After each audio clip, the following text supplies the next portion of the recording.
Hello दोस्तों, मेरा नाम है शहजाद और आपका अपने चैनल में बहुत बहुत स्वागत है। आज हम कैंडल के टाइप के ऊपर बात करेंगे। आज तक आपने ये पढ़ा होगा कि जो कैंडल्स होते हैं ना, आपने आज तक ये पढ़ा होगा कि जो कैंडल होते हैं वो बहुत तरह के होते हैं। जो कैंडल होते हैं वो बहुत तरह के होते हैं। उसमें आपने पढ़ा होगा हैमर, और फिर आपने पढ़ा होगा इंगल्फिंग, फिर आपने पढ़ा होगा शूटिंग स्टार, फिर आपने पढ़ा होगा हरामी पैटर्न। मतलब ये बहुत सारे कैंडल के टाइप हैं कि कैंडल जो है वो कितने तरह के होते हैं। लेकिन मैं आज आपको कैंडल के दो बेसिक टाइप बताऊंगा। अगर उसको आपने स्टडी कर लिया और अगर आपने उसको मास्टर कर लिया ना, तो आप ये समझ जाइए कि आपने कैंडल के पीछे की जो साइकोलॉजी है उसको आपने समझ लिया। ठीक है ना। अभी देखिए, अभी हम बहुत सारे कैंडल्स के बारे में पढ़ेंगे और उसके पीछे क्या रीज़न्स हैं, उसके पीछे बनने के क्या रीज़न्स है, ये सारी चीज़ें हम स्टेप बाय स्टेप पढ़ने वाले हैं। लेकिन फ़िलहाल के लिए इस वीडियो में हम कैंडल के बेसिक टू टाइप्स पढ़ेंगे, एक बैलेंस और एक इम्बैलेंस। एक्चुअली में ये जो है ना एक एडवांस टाइप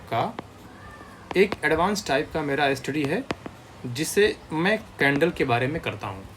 तो हम बेसिकली इस पूरे सेशन में कैंडल के सिर्फ दो ही टाइप पढ़ेंगे, पहला बैलेंस कैंडल और दूसरा इम्बैलेंस कैंडल।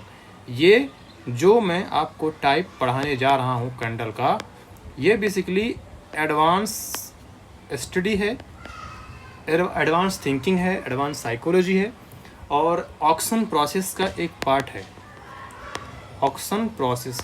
पार्ट है। हमें पता है, आपको पता है कि मार्केट में, चाहे वो स्टॉक मार्केट हो चाहे वो करेंसी मार्केट हो, इसमें ऑक्शन काम करता है, यानी कि इसमें नीलामी काम करती है। और ये जो नीलामी होती है हमें इसी को समझना है ताकि हम मार्केट में हो क्या रहा है, हम उसे कैसे डीप में स्टडी करके यहाँ से पैसा बना सके। ठीक है, तो चलिए हम शुरू करते हैं कि बैलेंस कैंडल और इम्बैलेंस कैंडल, इन दोनों के बीच में ज़्यादा मेजर फ़र्क क्या होते हैं, बैलेंस कैंडल क्या होती है, इम्बैलेंस कैंडल क्या होती है। और एक और चीज़ मैं आपको इसमें बताऊंगा कि इसका ऑक्शन प्रोसेस से क्या ताल्लुक़ है। ठीक है ना। तो ठीक है, चलिए हम सबसे पहले समझ लेते हैं कि बैलेंस कैंडल क्या होती है। अब देखिए, बैलेंस कैंडल की सबसे पहले पहचान ये होती है कि उसकी जो बॉडी होगी ना वो छोटी होगी। ठीक है ना।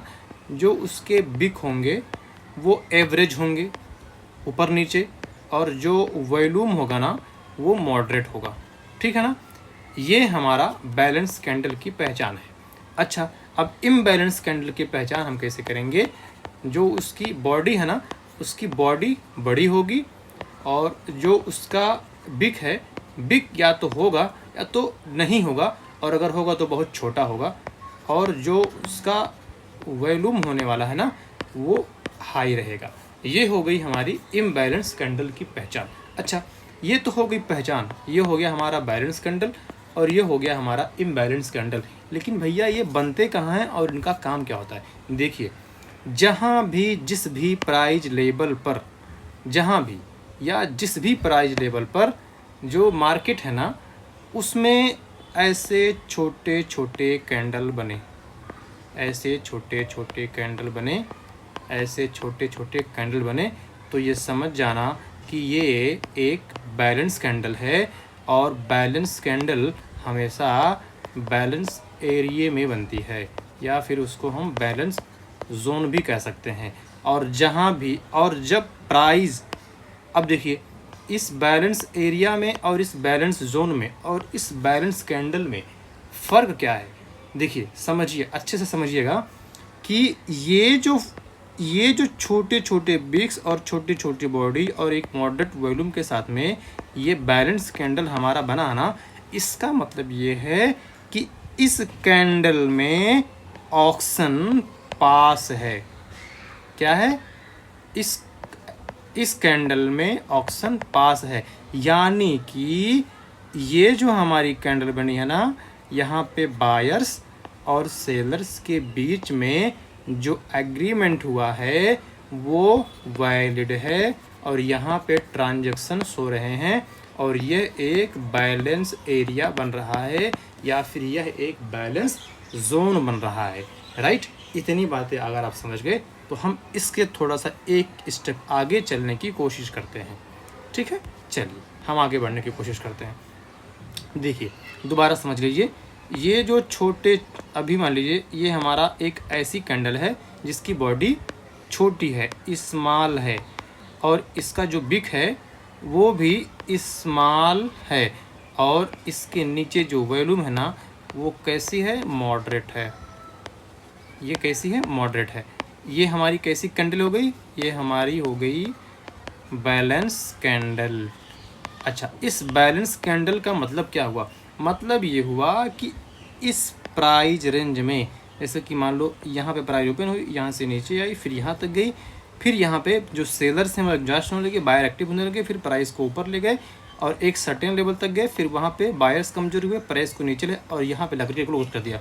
ये हमारा हो गया ओपन प्राइस, ये हमारा हो गया क्लोज प्राइस, ये इसका हायर हाई और ये इसका लोअर लो। ये एक कैंडल के बनने के पीछे की उसकी पूरी प्रोसेस है, उसकी पूरी साइकोलॉजी है।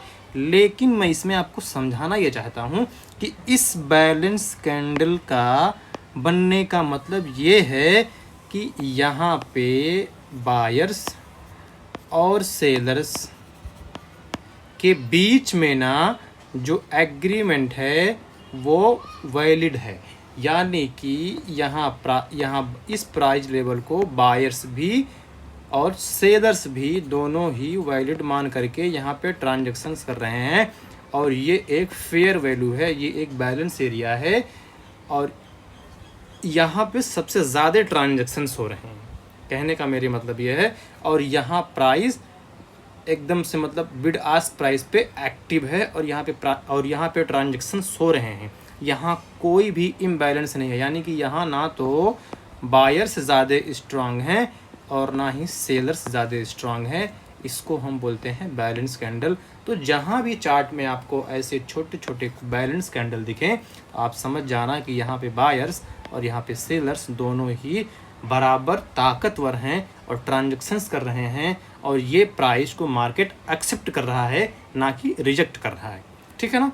अब चलिए अब थोड़ा सा और डिटेल में हम समझ लेते हैं इम्बैलेंस कैंडल के बारे में। ओके, इतनी बातें समझ गए। ओके, हम इम्बैलेंस कैंडल के बारे में समझते हैं कि इम्बैलेंस कैंडल क्या होती है। इसको थोड़ा सा मुझको मिलाना पड़ेगा और फिर हम इम्बैलेंस की तरफ आगे बढ़ेंगे। चलिए ये देखिए, ये हमारा है इम्बैलेंस कैंडल। देखिए मेरी हैंड राइटिंग उतनी अच्छी नहीं है तो आप समझ जाना। चलिए इम्बैलेंस कैंडल क्या है। इम्बैलेंस कैंडल में एक बड़ी बॉडी बनती है, छोटे छोटे बिक्स या फिर नहीं होते हैं और वॉल्यूम एकदम से मॉडरेट होती है। इसका मतलब क्या हुआ कि ये जो प्राइस का एरिया था ना, ये जो प्राइस का एरिया था, ये यहाँ पे बायर्स और सेलर्स दोनों बराबर ताकतवर थे, यानी कि प्राइस इसी जोन में मूव कर रहा था। और जैसे ही या तो बायर्स या तो सेलर्स ज़्यादा ताकतवर हुए तो वहाँ से प्राइस जो है वो उसको या तो ब्रेकआउट किया और या तो ब्रेक डाउन किया और एक इम्बैलेंस कैंडल बनी और उसको ब्रेकआउट करके प्राइस ऊपर चली गई। इम्बैलेंस कैंडल का मतलब ये होता है कि बायर्स या फिर सेलर्स में कोई एक पार्टी ऐसी है जो कि ज़्यादा स्ट्रांग हो गई है, ठीक है ना, ज़्यादा स्ट्रांग हो गई है, जिसकी वजह से प्राइस ने एक तरफा मूव दिखाया है। और अब देखिए, अगर ये एक ग्रीन कैंडल है बड़ी वाली, तो यहाँ पे सेलर्स ना के बराबर हैं और बायर्स स्ट्रांग हैं।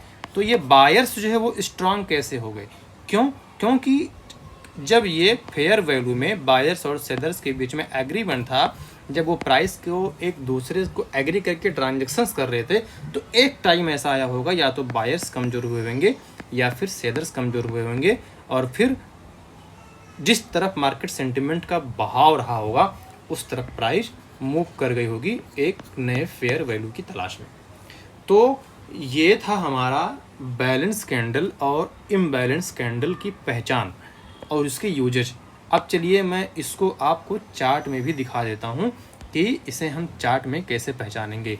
अब देखिए, ये वाली जो कैंडल है, ये वाली कैंडल बैलेंस कैंडल, और यहाँ पे एक सपोर्ट जोन बना रहा, एक जो है सपोर्ट लेवल बना रहा है, एक डिमांड जोन भी इसको हम कह सकते हैं। ये देखिए, ये क्या है, एक डिमांड जोन है। और ये कि छोटे छोटे कैंडल्स देखिए, यहाँ पर एक बैलेंस कैंडल है, ये देखिए एक बैलेंस कैंडल है, ये देखिए एक बैलेंस कैंडल है, ये देखिए एक बैलेंस कैंडल है। अब जहाँ जहाँ मैंने आपको मार्क करके दिखाया हुआ ना, वो एक बैलेंस कैंडल बनी है एक बैलेंस जोन में। इसको बैलेंस जोन कहेंगे या फिर फेयर वैल्यू बोलेंगे, जो भी आपको अच्छा लगे बोल लीजिए। तो वहाँ देखिए प्राइस ने कम से कम कुछ कैंडल तक मूव किया है, फिर अचानक से उसको ब्रेकआउट किया है, ठीक है ना। ये देखिए ब्रेकआउट किया है, ये देखिए एक इम्बैलेंस कैंडल बनी है और फिर प्राइस ऊपर गई है, ये देखिए एक इम्बैलेंस कैंडल बनी है, ठीक है ना। तो अगर हम इन इम्बैलेंस और बैलेंस कैंडल को पहचान जाएंगे ना, तो हम मार्केट के सेंटीमेंट को पहचान जाएंगे, मार्केट के मूव करने के तरीके को पहचान जाएंगे, ठीक है ना। तो उम्मीद करता हूँ कि ये जो इम्बैलेंस और बैलेंस कैंडल है, इसको मैंने ऑक्शन प्रोसेस के तहत आपको समझाने की कोशिश की। अगर आपको वीडियो पसंद आए और अगर ये ऑक्शन प्रोसेस का बैलेंस और इम्बैलेंस कैंडल समझ में आए, तो चैनल को लाइक, सब्सक्राइब और शेयर जरूर कीजिए। और अगर कोई क्वेश्चन तो उसको कमेंट बॉक्स में पूछिए, ठीक है ना। देखिए, स्टडी करते रहिए, पढ़ते रहिए, लिखते रहिए और हमारे साथ बने रहिए। मिलते हैं अगली वीडियो में। आपका बहुत बहुत शुक्रिया। Thank you very much.